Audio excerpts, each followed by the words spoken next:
Today is the 100th episode of Hip to the Games. Man, what a journey it's been. As always, I like to take the time to celebrate big moments on H2DG. As focused and as passionate and as driven as I can be, I recognize the importance of setting aside time to stop and smell the roses. I, pun intended, I got my D Rose jersey on, but, I recognize the value in that. And, I want to be able to, I like to make the time to look at the journey so far and plan for what's ahead. And that's exactly what we're going to do today. In this episode, we'll have a little fun with the Q&A type format based on a few prompts that I let you send me through social media. So I'm excited to get into those. I got some good ones and appreciate you, everybody who sent some my way. So I'm definitely excited for that. But yeah, I don't really have anything crazy today. Like I said, we're just going to kick back, have some fun, do some reflection, and look at the future as I celebrate H2DG hitting triple digits. Welcome to Hip to the Games, the podcast for you, the basketball junkie and the hip hop head. I'm your host, Desmond, and I too have had hoop dreams and enjoy the beautiful genre of hip hop and its history. Together, we will enjoy some of the greatest albums, songs, artists, players, moments, teams, and so much more, while even mixing the two on occasion, all in my hope that you remember why you love both or either of these to begin with. You'll soon understand that Hip to the Games is more than just a podcast. It's a lifestyle. And if you were looking for a platform that combines both basketball and hip hop, you've come to the right place.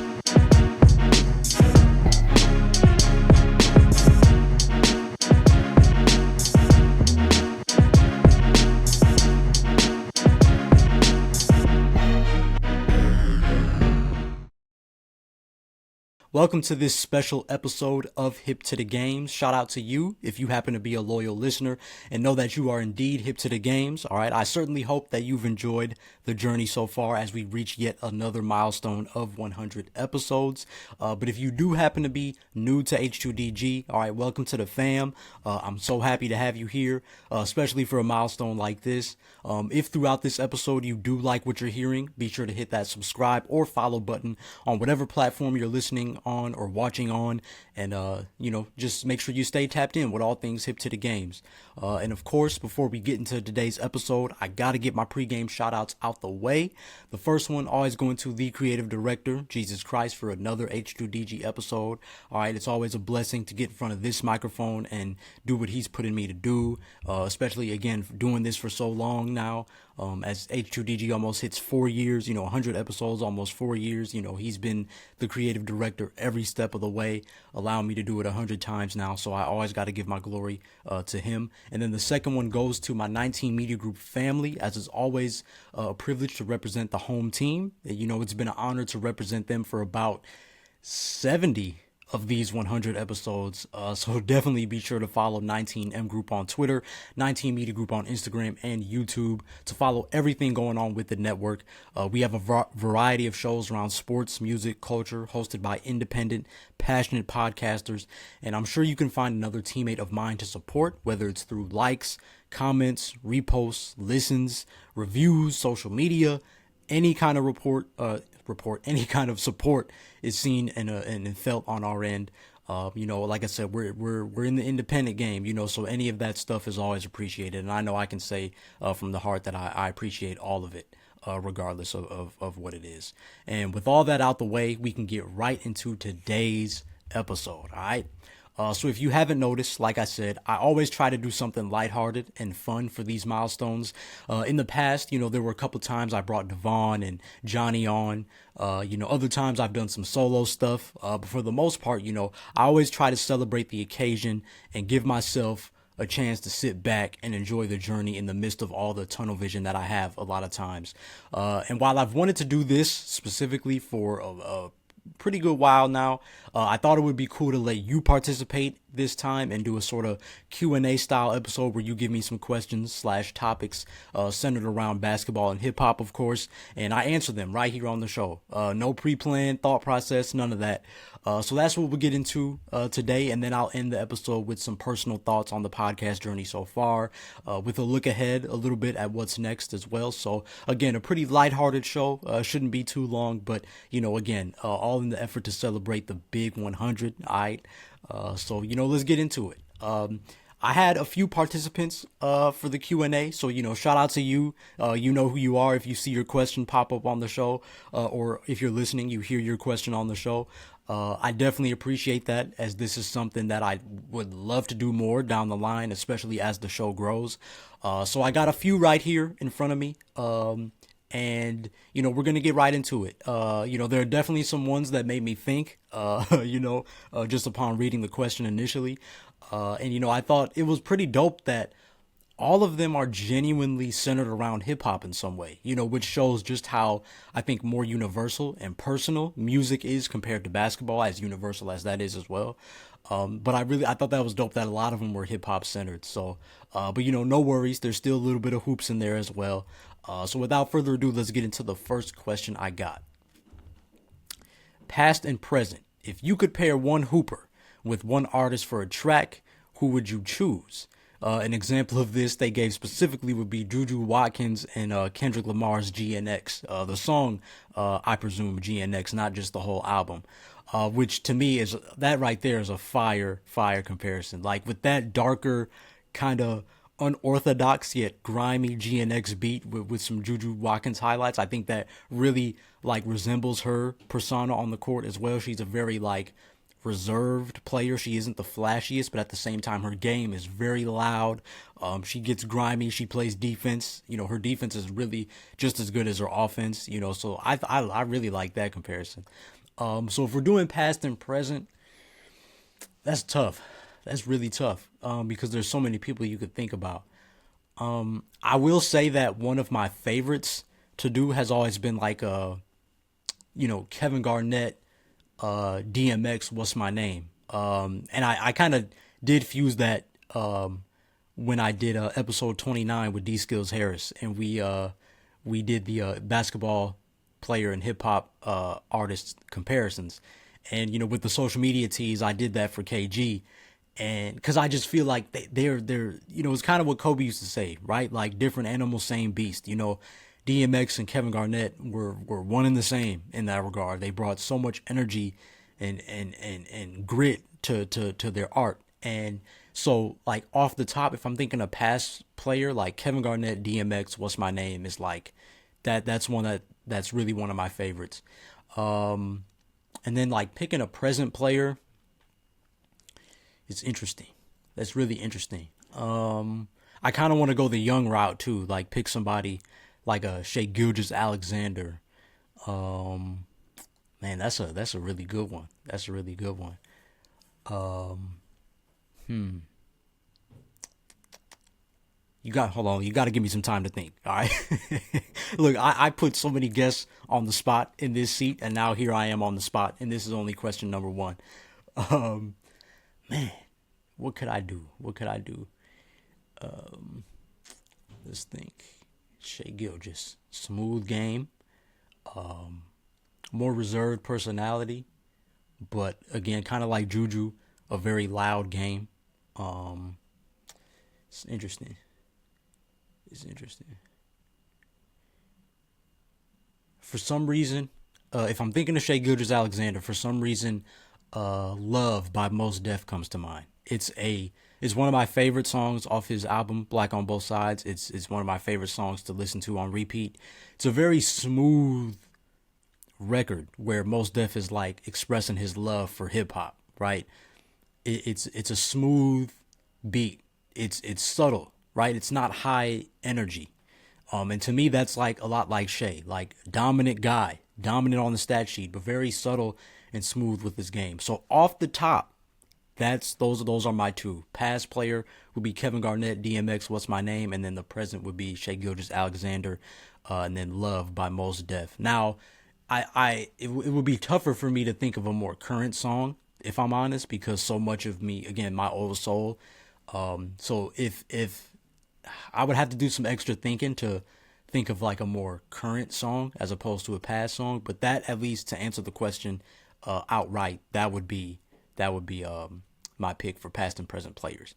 All right, then the next question we got was rappers you'd love to have seen play in the league. And this is a good one because off rip, I thought of Master P. And because the thing about Master P is that Master P actually played in the preseason, for one, for the Toronto Raptors. He got in a preseason game.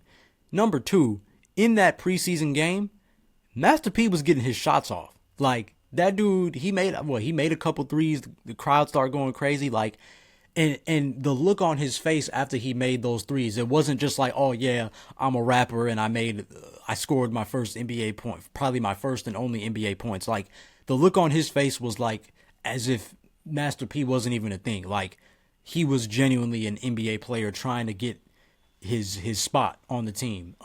So I would have loved to see Master P like go beyond that and play a little bit in the season. Obviously, I anticipate he would have been more on the end of the bench, probably would have got some garbage time minutes, unless he really earned them. But it would have been dope to see Master P get like a real shot in the league, because in a lot of ways he was really the closest.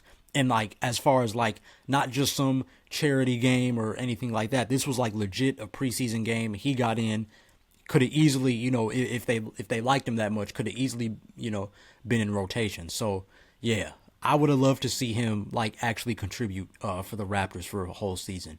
Now, outside of Master P though, it gets tougher, because I know there are a lot of guys that play, right. I know they say Chris Brown is he be hooping. From what I've seen over the years, he's really confident. He can get buckets. I know 2 Chainz played back in the day. I know Quavo gets his name thrown out there. It's a lot of guys that can hoop. Obviously J. Cole, if I didn't say him already, and J. Cole, to me, I would pick him in the sense that he's actually close with the players. Like, he trains with Chris Brickley. He trains, and he's up close with the craft and the ethic, the work ethic it takes to get to the league. So definitely, to answer that question, it would be Master P. I wish he would have got like a real shot. But outside of that, I might have to go with J. Cole, just because of his proximity to the league.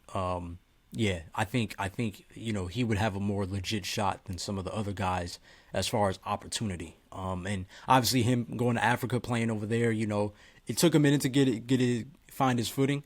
So I imagine it would be much of the same in the NBA. But just for the hoop dreams and kind of the modern Master P type deal, I would love to see J. Cole play in the league again, even if it was just a preseason game. I thought that'd be dope. All right, and then this next question is actually one of my favorites.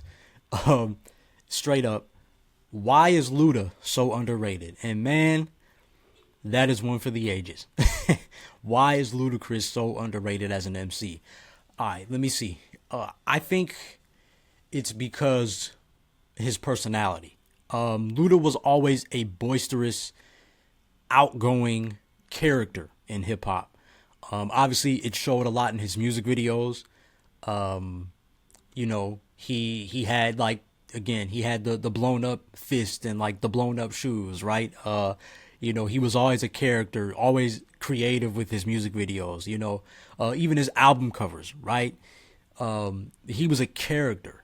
So I think that's one reason why he's underrated. When you have a face like Luda, when you have a persona and a character like that, it's hard to like, it's harder for the music to kind of supersede that, if that makes sense. Because you're such a larger than life character, fun to be around. People love you. People love your energy. And especially in the early 2000s, Luda was very fun energy. He wasn't always, it was like he was braggadocio, fun energy, character, that kind of thing. Sometimes, again, not always, but at least some of Luda's bigger records, you could say, they weren't these like deep storytelling type songs. They were fun energy, Cadillac grills, check how my Cadillac spill, that was fun energy. He had a lot of hits in that way, and I think that's why he's underrated. Then it's like you hear him freestyle, or you hear him go on these radio shows and Rap City the Basement, and he's like genuinely spitting. He has like a concept in mind. He runs with that concept. He can flow with the best of them. His punchlines are there. Onomatopoeias, like Luda is a total package. And again, I think it just goes under the radar very often because you look at him and it's like, oh, dang, I didn't even really think he had that in him because his songs were so fun. He was such a character when we seen him a lot. But as far as like MC type stuff, again, another great example of Luda being like straight MC is when he did the thing with Nas when he jumped on dang, what and it's right at the tip of my head. I hate that I can't think of it right now, but real ones know what I'm talking about. When Nas invited Luda on stage and Luda took over the microphone, that is a prime example of Ludacris as an MC. Like, yeah, you see a lot of the funny stuff that he does in his videos and freestyles and stuff like that, but when he has that microphone and he's on stage, he is just as fundamental as the OGs, right? He's just as fundamental as anybody else who loves hip hop, who loves the art of rap. So to me, again, long answer, but to me, that's why Ludacris is so underrated because it's harder to get past that image of him. But once you kind of shut that off, listen to what he's saying, listen to how he's saying it, then you understand just how dope Luda is. So I love that question. And I would love to hear what somebody else would have to say to that too, and the person who asked this question, because I think you could take it a lot of different angles, but he's definitely underrated. All right, this next one is more of a scenario here. You're putting together a cipher of 5 MCs. Who gets the nod? I answered this before on Twitter, so I'm anxious to see like if my answer now would match up with that answer.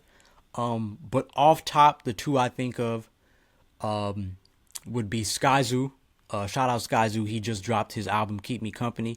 I've been bumping that heavy the last day.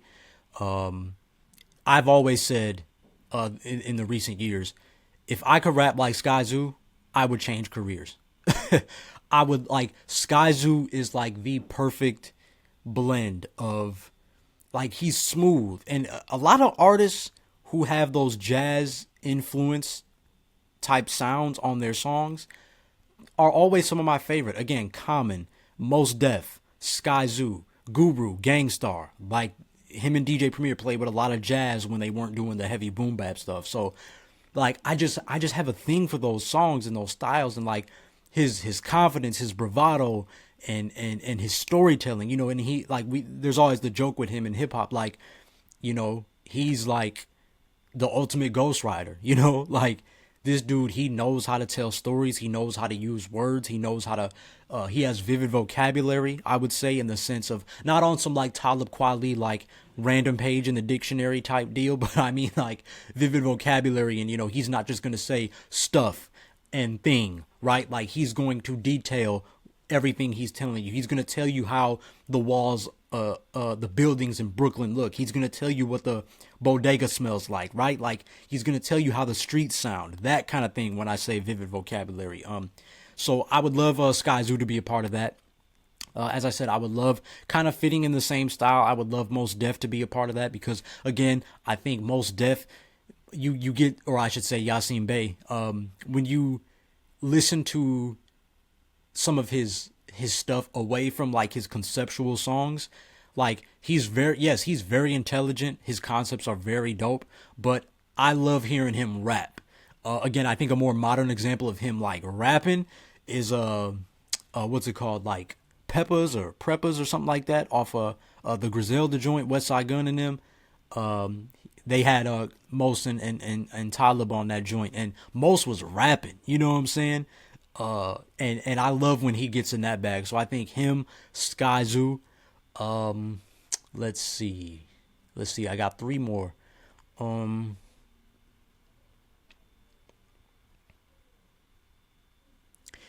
because he's one of my more favorite, like newer underground artists, well, I guess not so newer, he has been in the game for a minute.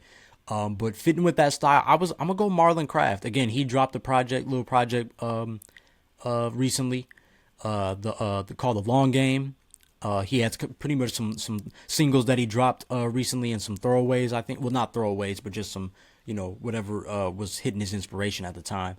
And again, he has a song with Skyzoo. Like, again, these guys that play with these jazz sounds. Like I have a certain group here, if you can't tell. But Marlon's really dope. I call him, I've called him on here before. The Bobby Caldwell hip hop, you know what I'm saying? He's definitely would be in that. So, okay. And if I'm gonna just keep going with it, I would do Skyzoo, Mos Def, Marlon Craft. I would throw Common in there because Common loves rhyming. And it's always fun to watch him spit and listen to him spit. And then see for my last MC though, I would want to get some like a little energy, but without throwing off the kind of core that I have right now. And you know what? I'm gonna go Black Thought. So, Skyzoo, Mos Def, Marlon Craft, Common, and Black Thought. I think that'd be a nasty cipher. Because I think those are all guys that know how to express like the hunger of trying to quote unquote make it, right? They can throw some braggadocio in there, and whatnot, but at the same time, like in this cipher, they're gonna give me something. You know what I mean? They're gonna give me something in the cipher. They're gonna give me something to take away. All of those MCs will. So yeah, that would probably be my 5 off the top. Again, you asking me off the top, those would be my 5 MCs, for a cipher. All right, and then another hip hop question. We got current and past favorite female artists. And I like this. I love this question. Because there's a lot. If I'm going past, I would definitely say Lauryn Hill. Again, every time I listen to Miseducation of Lauryn Hill, I'm like, how did one person do this? You know what I mean? Like, you know how cold you gotta be to genuinely make an album where you're not fishing for hits, and yet every song on that album is a hit almost. Like, she's incredible. And I think sometimes people underrate Lauryn Hill just because she wasn't always loud and boisterous, and she wasn't her. And again, I know when you're in the industry, obviously, they love to influence women to show off like their sex appeal, right?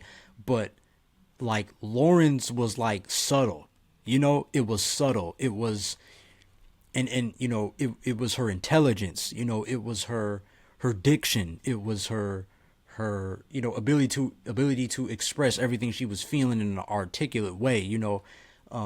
Yeah, she's incredible. I would throw Foxy Brown in there for sure. Foxy Brown was I think very similar in a roundabout way, similar to Lauren, because like when you watch interviews, she was always so like, again, great diction, expressed herself very well. Like you would almost thought she wasn't a rapper, but then she got on that mic and it just went like her flow. She would just catch the beat so quickly and get in her pocket so quickly. And just her grit, her confidence, her bravado. Yeah, love Foxy Brown. Heather B. Oh my gosh, you talk about underrated. Heather B, man, similar thing. Grit, grimy. She wasn't afraid to like. She's that girl that pulls up to the gym and doesn't care if she gets picked last or if she's late or whatever. Like she giving every dude in there buckets. That's exactly how Heather B was back in the day. Heather B, a lot of the same things. Confidence, boom bapness, she just had it. She had it. I know there's more. Oh, obviously, Left Eye. I love Left Eye. Again, it's funny that that Tupac is my favorite all time, and then Left Eye is my favorite if I'm going strictly female. Left Eye is my favorite all time. They were like one and the same. Geminis, right? I'm not too big on horoscopes, but they're both Geminis. They were feisty, but at the same time very heartfelt. A lot of emotional records. Very intelligent. She was the bomb. She was the bomb. I'm trying not to leave nobody out as far as past. Though that's a good. I would say those for sure. In past MCs, and then if I'm sticking to the present, this is dope because, like I said, I've recently given my flowers on here to Doechii. Love what Doechii has done with the genre. Love what she's doing for the culture. Love what everything she's about. She just loves hip hop. You can tell she loves hip hop. She loves the art of rap. She loves performing with live vocals. She loves showmanship. She loves putting a message into her music, even if it's so underneath the surface you can barely tell that it's there. She loves, she's an artist where, again, if you listen to that Alligator Bites Never Heal, you have to listen to that multiple times. Because again, myself included, right? I still have yet to. I gotta listen to that album multiple times, and that's what you want, when you rap. So I love Doechii. She's incredible. Lady London is definitely in that conversation. Again, I've said it before on here. She reminds me of a lot of like Wale. She's got like this Wale type of poetry about her, but like this Jay-Z level of confidence. And then like your classic kind of, again, Foxy Brown, bravado. Like, she's dope. She's really dope. And again, kind of what I said about Lauryn Hill, as far as like, again, the industry just wants to turn women into like just sex objects, for lack of a better term. And she like does it in a subtle way. Like, she's not throwing herself out there. She's like keeping it like, to the imagination, if you will, and showing it through her intelligence, right? Like, I'm beyond my looks. I'm smart. I can rap. You know what I'm saying? All that stuff. I really appreciate that. She's dope. I'm trying to think. There's a one I know, a newer artist who I just kind of got put on to, Samara Sin. She's incredible. Again, she is very like, her voice stands out the most because she kind of has like that lower voice. But it's not forced, and it's not just on some turn up type stuff. Like, she actually be rapping, but her voice is like kind of different than what you would expect. She from the just a little bit I've seen of her, she's dope. She's dope. I definitely got to get more into her stuff. As far as current artists, obviously there's Rhapsody. Rhapsody been in the game for a minute, but still very much so active. Love her. Love her vulnerability. Love her authenticity. Again, always awesome to see genuine souls in the industry, in hip hop, in entertainment, period. She's definitely one of those people. Like, you can bump her album, or she'll win a Grammy one day, and then the next day, like, she'd just be chilling at the crib. You know what I'm saying? If you over, she might make you something to eat. You know what I'm saying? Like, she doesn't let like the limelight get to her. Very genuine, down to earth artist.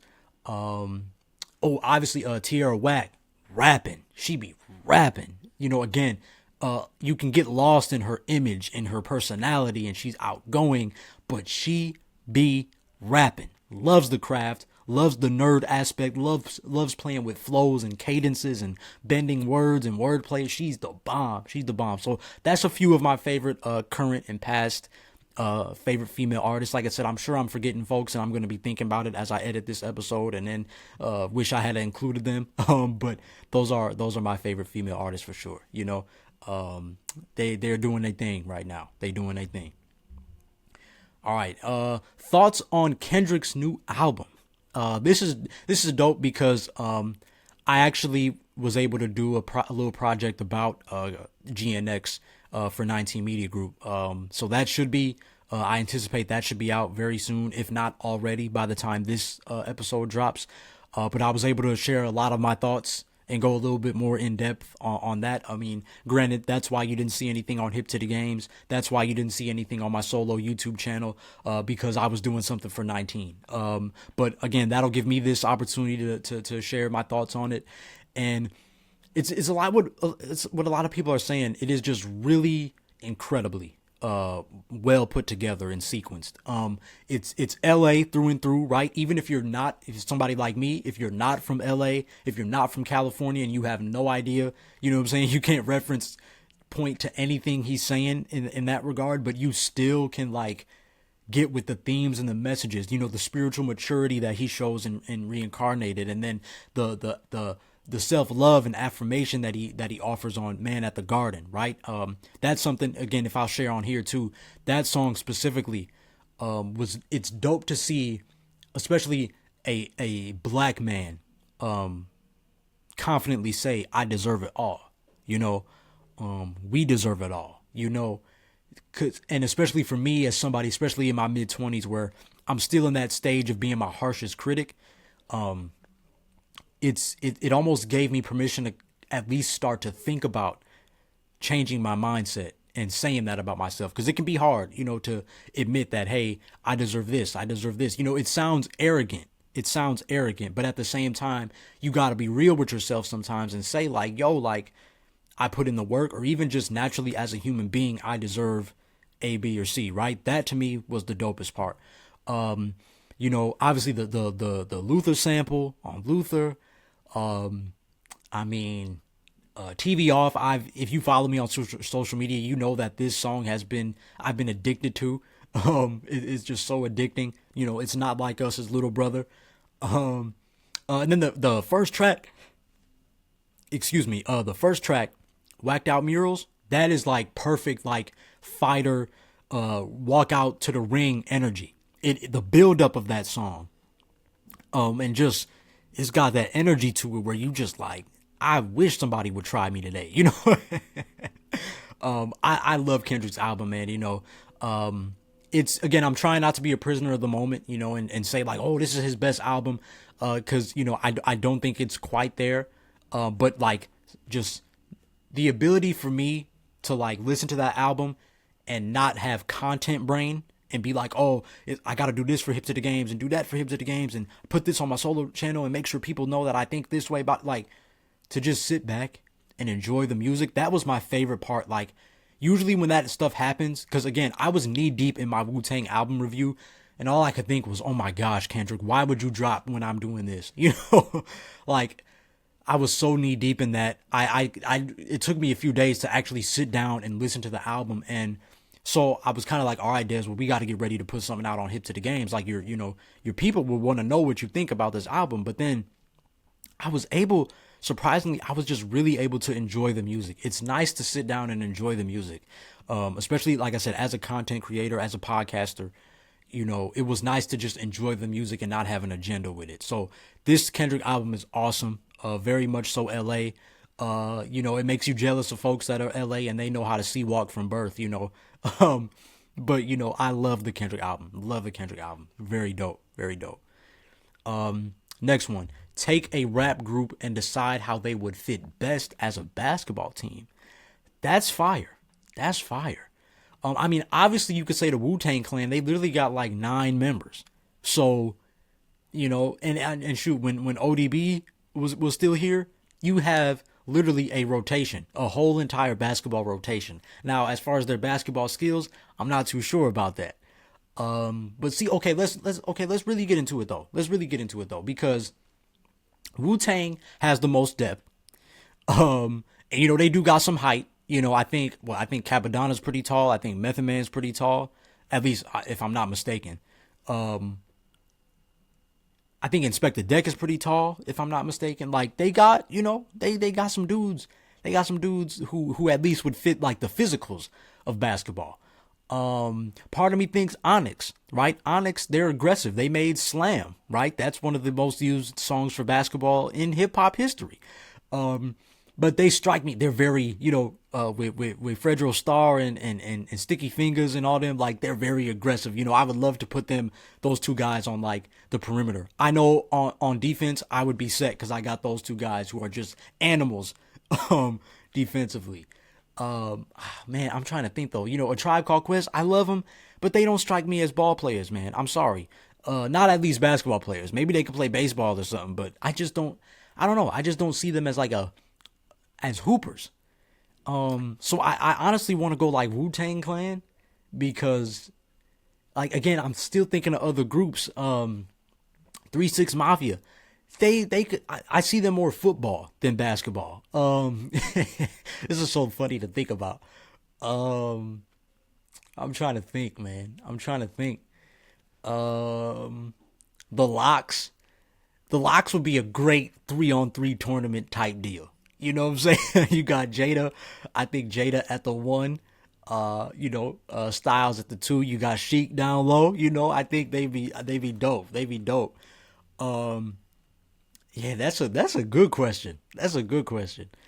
Yeah, I think, thinking about all those things, I think is dope. I think it's dope. Um, I'm trying to think of like who else. I know ASAP Mob. If I'm going more current, I know ASAP Mob got some folks. Odd Future. Um, yeah, yeah. It's a lot of people. It's a lot of people. I think I really like what I said about Wu Tang and the Locks though. I think Wu Tang, they got a lot of depth. They got some size. They got some little versatility at the guard spots. I think at the wings, they're physical, they're aggressive. They would be. I'm not too sure about the buckets, but just as far as a basketball game, I think they'd be alright. But the Locks 3-on-3 tournament, that would be fire. I would trust them to do their thing. They already got the chemistry. They got no beefs, right? Like they brothers. Like it's these two groups. I think they will fare well as a basketball team. But that's interesting though to think about like actually playing basketball. I like that question. I like that. The next one is more about the podcast, and I really appreciate this question. What are you most proud of in these last 100 episodes? Anything you're not proud of? That's a really good question. I would say that I'm most proud of the fact that I never gave up, if I'm honest. Again, you see the chatter, you see the articles. Oh, um, this is why most podcasters can't even make 50 episodes, or this is why most podcasts only last 6 months. This is why most podcasters can barely reach episode 10. All these different things, and I'm very proud of the fact that I I got here. Because there's a lot of, I'll get into more of this later, but there's a lot of self doubt. There's a lot of moments of when you're disheartened. You can put in so much work that people don't see, and then when you still don't get the results that you were yearning for, it can be very tough. It can be very tough to deal with it. So to push past all of those moments and still make it here with 100 episodes and counting, you know what I'm saying? That to me is just what I've been most proud of. I'm proud of the journey. I'm proud of the growth. It's been all dope for me. And I really appreciate the second part of that question too. Like, is there anything I'm not proud of? Again, if I'm nitpicking, it would be the fact that compared to some of my peers and maybe some others in the podcast space, you know, I haven't necessarily gotten that like home run interview yet. You know what I mean? That's something that it's not something that I'm proud of in the sense of like I thought that probably would have happened by now, but at the same time, it doesn't like bother me that much if I'm being honest. I think about it sometimes, and obviously it's like, dang, is that day ever gonna come? But then it's like, Des, you keep putting in the work, you'll get there. At this moment, it's what I always say: one step at a time, brick by brick. That's how we do things here. I'm not gonna trip. Again, it's humbling. It's very humbling. When you have big dreams and ambitions, and you're still and you kind of sit back. Even me, like I'm going on 4 years of doing this, and then I'm still kind of having those humbling moments where it's like, okay, Des, like the reality is, you're 26. This is your fourth year doing the podcast. You know, what if what you want might not happen till you're 30? Like, are you willing to go through 27, 28, 29, and 30 till that point to get there? Are you willing to go through those days if you know that it's not going to happen till here? And you see that a lot today, right? There are some people who seemingly are overnight success, but then there are other people where you realize like, yo, they've been doing this for a decade and they just got noticed this year, so that I try to keep big picture in mind. But I'm certainly proud of the fact that I haven't given up. Anything that I'm not proud of, I would be nitpicking at this point. It would be me being my harshest critic. Like I said, I'm just proud of me not giving up. I'm proud of what I've been able to establish and the rhythm that I have, and I'm looking forward to what's next. And then the last question is quite the doozy. When can we expect new music? Love the last two singles. I do appreciate that so much. It's funny though that it asks when can we expect new music, because I've been so open to you before I don't have artist brain like that. Obviously there'll be moments I think of punchlines and freestyles and stuff like that, but I just don't have the artist brain like that, to where I'm always thinking of new music and albums and stuff like that. I just don't have that in me. I'm a very sometimey hobbyist MC, when I get the itch, it is going to be good. And then when it's scratched, we leave it alone until it itches again. That's that's really how it is. I do appreciate all the love I got with One on One and Kemba Walker. Again, that was that even surprised me. But it was something I knew I was supposed to do. If you didn't catch my interview with shout out my guy Mike Steph, the Salty Thoughts of Mike Steph podcast. I talked a lot about that stuff on his show. Really dope conversation with him. And I felt bad about withholding that from people, especially with the messages that they carried. It didn't feel right to gatekeep it, so I dropped it. So I guess to answer that question, the next time I feel like that, the next time I get an idea and I feel like it would be a crime to withhold the gift that God put in me, that's when you'll get new music. I can't put a date on it, I would love for it to be soon. I wouldn't mind if it wasn't. I still got stuff, the ways I want to grow with the podcast and things of that nature. That's my number one focus. But like I said, if I get an idea, if I hear a beat that I really like, obviously there's been some instrumentals that have dropped from guys, and I'm really rocking with them. But if the bars aren't coming, I'm not gonna force it. So I can't even say when you'll expect new music. It could be next year. It could be 10 years, like at this point, who knows, but every now and then I get that itch. So, we'll see. We shall see. But I appreciate the love on that, in the anticipation. So that was all the questions that I got. That was a very nice thing to do. Again, I appreciate everyone who submitted questions and topics. Please let me know in the comments how you would answer the questions posed, as I would love to hear your thoughts on all of these, because they were great questions and prompts. Be sure to comment below if you're on YouTube right now, or hit me on the socials at Hip to the Games, or at Desmond Powell _ to share your thoughts with me. But now I want to transition to do something that I usually do on these milestone episodes, and take the opportunity to reflect on how far I've come and offer a genuine look ahead at what's next. And I emphasize the word genuine because, as you know, I've never been afraid to tell you how this journey actually is, not just the sweet parts. So we're going to get into that. But first, if you want to keep repping, all right, keep showing love, supporting Hip to the Games for the next 100 episodes, here's how you can do just that. As a fan of Hip to the Games, not only should you show your love for the podcast, but you gotta express your love for basketball and hip hop. With a wide variety of clothing and accessories, there is always a way to show how much the game of basketball and the game of rap means to you. Let everybody know what it means to be hip to the games by clicking the link in the episode's description to cop some merch and represent the H2DG lifestyle.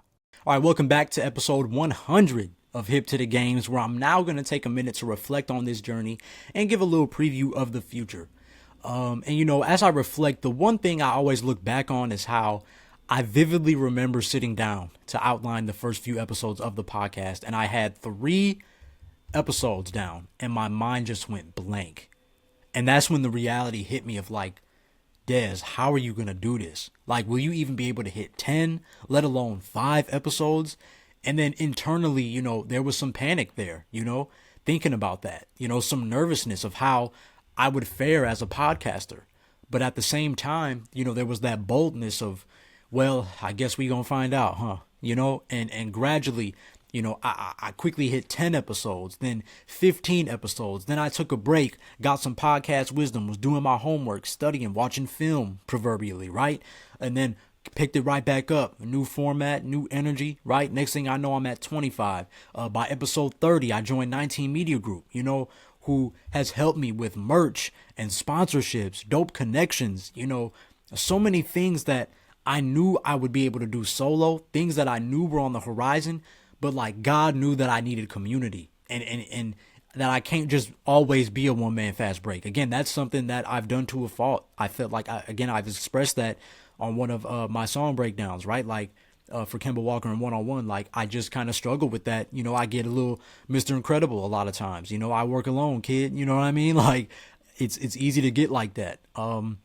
But God knew what I needed, and He sent me 19 Media Group, man, and they've helped me accelerate that process. You know, that's why, you know, and even just like on a human level, in terms of encouragement and moral support, they've been tremendous. You know, that's why I try to rep them so hard, because, you know, they're an answered prayer in that regard. Like there's no doubt in my mind that God Himself placed me with this group of podcasters, this group of people, and it's been up ever since. You know, and then again, picking up after that, or even around before that, I was interviewing up and coming hip hop artists. You know, I even got invited as a guest to other podcaster shows, you know, which is always, again, if you're a podcaster, always a great way to kind of build up your audience, right? Let people see you in a different way, you know, and introduce yourself to other people's audiences, you know. Then I blinked, you know, and I hit 50 episodes, boom, 75 episodes, got on camera, you know what I mean? Which is what I never wanted to do initially. You know, I always wanted to be the man, you know, like behind the scenes, you know. I didn't want people to just see me from my face and all that stuff. You know, I upgraded my social media content, you know, hit episode 85. And then, man, let me tell you, the last about 15 episodes of Hip to the Games were hard, man. They were hard. And I'm not sure if you were able to tell, but it just felt like, if I had to compare it to something, it felt like the last rep before a weightlifter hits their PR. You know, just that, like you're shaking and every vein in your body is popping out, and just to get that last rep in, like that's how those last 15 episodes of Hip to the Games felt. Like I had put in so much work. They were full of ups and downs throughout this journey, and yet for some reason hitting this milestone was the hardest. And I think, if again, getting behind the curtain here, I think I was just in, I guess, a more mentally or purposefully fatigued mindset, you know, in hindsight. And I think in hindsight, I recognize that it came from the simple fact that I didn't feel like I was putting my best effort out anymore. You know, it genuinely got to a point where I felt sometimes that I was just dropping episodes to say I got them in. You know, and I'm proud of myself, again, reflecting back on that one question. I'm proud of myself for pushing past that, because at the end of the day, those are still reps. You know, those are still shots in the gym, but at the same time, I knew that the effort I was putting in just wasn't going to cut it long term. And I hated the way I'm approaching this milestone, and like, it's something's not feeling right. You know, I'm not putting my best effort forward. So I knew I had to flip a switch. And thankfully, as I sit here today, I'm happy to say that it's time for me to lock in, you know, and I've been able to, I think, glory to God. You know, I never wanted to be the viral talking head who's the loudest on the mic. I never wanted to do this for the viral moment. And unfortunately, I think you see that a lot sometimes. You know me by now. I get on here and I crack jokes, you know what I'm saying? But it was that's just my natural, like, Desmond energy. You know, I'm a goofy guy at heart. But with this platform, I took it seriously. You know, I never wanted people to even look at me as an expert. Like, I was not in this for this, like, self-glory platform viral moment type stuff. Like, I simply want people to look at Hip to the Games and say things like, oh, he's like me. I like this show. I see myself in Desmond. I want to support. Desmond is like me. He just loves hip hop. He just loves basketball, genuinely. You know, I want them to say things like, finally, someone I can relate to, you know, or wow, I never thought about that song in that way. You know, it's good to see someone talk about athletes like they're human beings, while not ignoring that nature of them being in a competitive field that is easily open to critique by the public, right? Or saying something like, oh, you mean God can still connect with me and teach me things through some secular music because he knows that that's something that sparks my attention? He still wants to reach me through that way? Oh, all of that is what I hope people say about Hip to the Games. I could care less about the viral moment. Sure, that's going to help the platform grow, things of that nature. That's going to do a lot for me personally. It's great. I'm not going to sit here and act like I don't want those things, but like I'm not doing it for those things, right? I actually want to do it for you. You, the human, real life being listening to me right now or watching me right now. And if I'm honest, I think that's one reason why it was so easy for me to get in my own way. I feel like I had to have those honest conversations with myself. And again, big thanks to my 19 Media Group family. Like, they helped me realize this and just understand, like, okay, Des, you don't want the limelight. Cool. You don't want to be on camera. Cool. But at the same time, think about it. You're in the podcast industry, which is changing by the year, which means you'll have to adapt if you want to maintain relevancy. Like, that's just the reality of it. You know what I'm saying? The reality of it, as much as I didn't want to, it was almost inevitable that I was going to end up being on camera, right? So again, I think that's why it took me almost 80 episodes to show my face. that, and I think sometimes that's why I haven't gotten the big home run guests yet, because, very often I looked at my show like, nah, like I haven't done enough yet. Like, why would they want to come on my platform? Or, what makes me as a 26-year-old, like, why should I interview this hip hop legend? I wasn't even outside. I wasn't even thought of. when they were at the prime of their career. I'm not going to be able to relate to them like one of my OGs can. You know what I mean? So like, I'll let somebody else have the interview. But like, I say all that to say, I'm so done with that mindset. I'm so done with the self-sabotage and the self-reflection, just all of it. It's annoying. It's at a point where it's genuinely annoying now. And I'll admit it's going to be hard to rewire my brain from those thought patterns that I've held for such a long time. But I'm happy to even want to do that now, because I wasn't always in that place. And honestly, if I'm being 100, because I realize much of what I'm doing is for this guy. I'm going to drop the picture in the YouTube.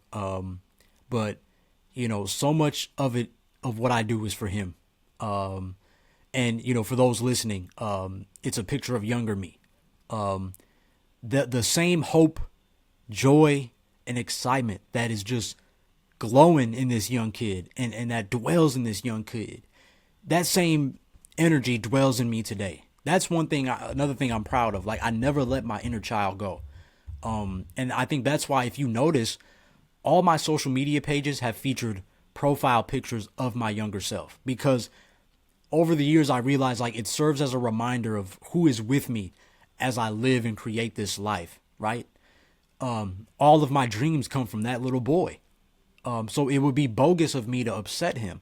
Again, when I'm struggling with self-sabotage and self-rejection, I'm self-rejecting him. He would love to look at, at 5, 7 years old, he would have loved to be like, talk to older me and be like, did we do it? Did we make the league? Did we do, what did we do? So I don't want to tell him, oh, we threw in the towel, or, we doubted ourselves, man. Like, we didn't make it, and then let that be the period at the end of the sentence. Like, nah, like, I got to put on for him, and obviously for the present day me, this me, and as well as the future version of me, right? When I got a little salt and pepper here, I still want to be just as proud and full of energy, and, I still want to be doing my thing. So, I've been in that mode lately. I ain't gonna lie. And you may have been able to tell. I've been in that mode. I've been a little fired up, a little extra inspired. And thankfully, I got some extra time on me, if you haven't been able to tell. So I've been able to pour into that creative process a little more. So I'm fortunate for that. So really, that's what I'm thinking about as I look forward to the next 100, God willing. And I also want to take the time to reinforce, if you aren't aware, I've mentioned it before, but if you aren't aware, if you really rock with Hip to the Games, please subscribe to my solo YouTube channel. All right. If you search my name, Desmond Powell, you should be able to find me. But just in case, the handle on YouTube is at Desmond Powell H2DG. H, the number 2, DG. And it's funny because at first I simply wanted to create a separate channel just to respond to comments on YouTube and not have to use the 19 Media Group YouTube channel. But again, I got in that mode. I started watching film. I started studying. I'm looking at other people in a similar position as me, with a similar platform as me. And I learned how, believe it or not, YouTube is still a great platform and arguably the best platform to build your audience and your content.